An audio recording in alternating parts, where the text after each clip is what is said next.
Magical treats taste great, but justice and equality taste better. To combat hate, all ad revenue from my HB Kitchen will be donated to trans and LGBTQ charities. Thank you for supporting the kitchen and helping make the world a better place. Mischief managed. Hello witches, wizards, and those who have just escaped from Azkaban. Welcome back to my Harry Potter Kitchen, the YouTube series where we're baking our way through the Harry Potter books, creating recipes for each and every item of food and drink that we find inside. If you missed last week's recipe where we served up some Hogwarts house inspired chocolate bars, then check out the link down below in the description to catch up. And if you're new to the kitchen and you want to see some more Harry Potter recipes, then make sure you hit that subscribe button. Click on the notification bell, and you'll get an alert every Magic Monday when there's a brand new recipe. Speaking of which, it is Magic Monday, so let's make some magic.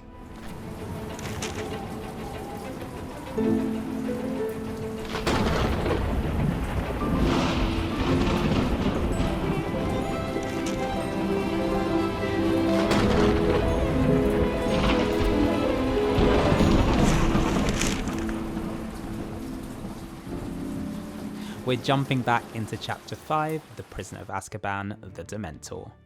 After all of the commotion on the train, everyone is pretty thankful to be back at Hogwarts.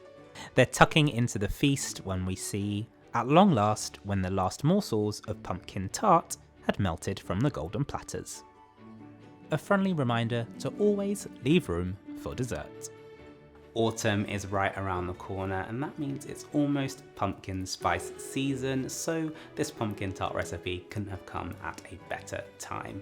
We've made quite a few pumpkin recipes earlier on in the series, so this week we're going to take things up a notch and transform this pumpkin tart into pumpkin tart golden snitches. You all seem to love the golden snitches we made out of lemon meringue pies, so I thought we'd use that inspiration in this recipe too. And the best thing is, it doesn't actually take too many extra steps to create your golden snitches. First things first, we need to create our pastry, which is going to be a sweet short crust pastry, so this is all you need to do. To make your sweet short crust pastry, you want to sieve your flour into a bowl and then add in your cubes of cold unsalted butter. Rub the mixture with your fingertips until it forms fine breadcrumbs.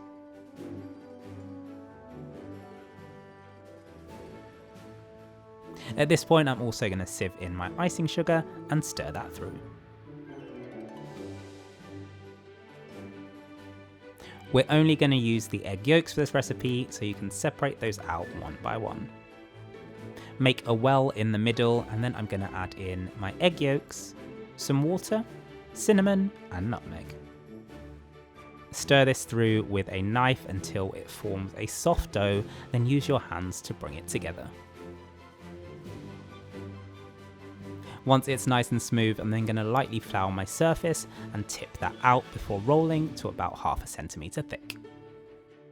I'm making both small and large pumpkin tart snitches, so I'm going to start off by cutting out the rings for my smaller tarts and then using some strips of pastry to wrap around the outside.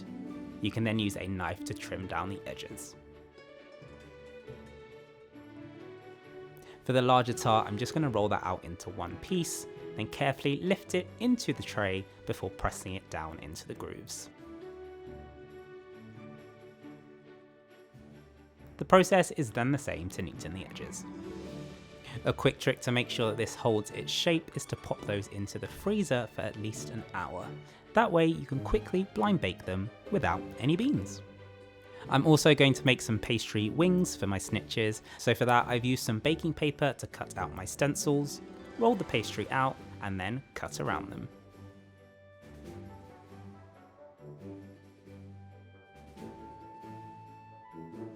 For an added touch of detail, I've also rolled out some more pastry and then used it to line the top of the wings before taking my knife and marking out the grooves.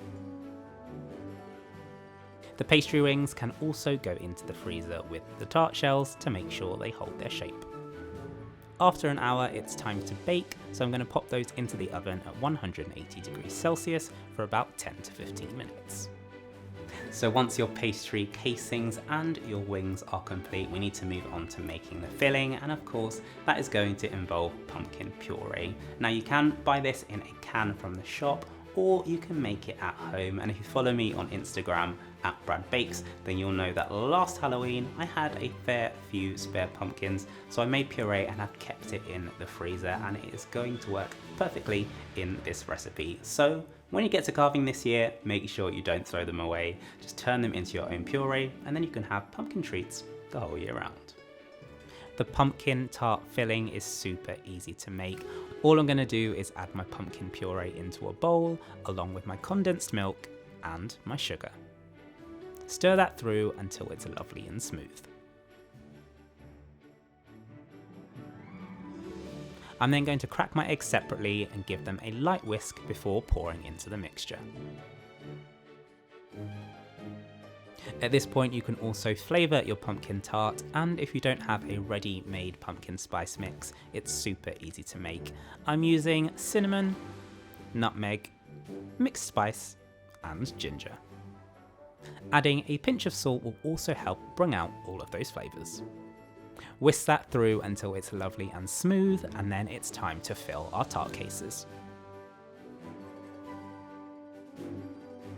Slowly pour that in until it's just about at the top, and then I'm going to pop that back into the oven for half an hour.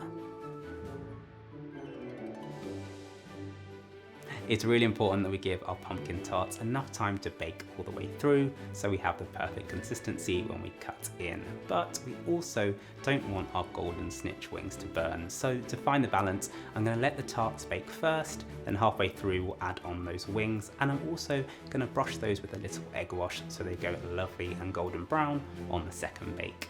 If you do want a little extra shine, you can add on some edible glitter spray once they've come out the other side as well.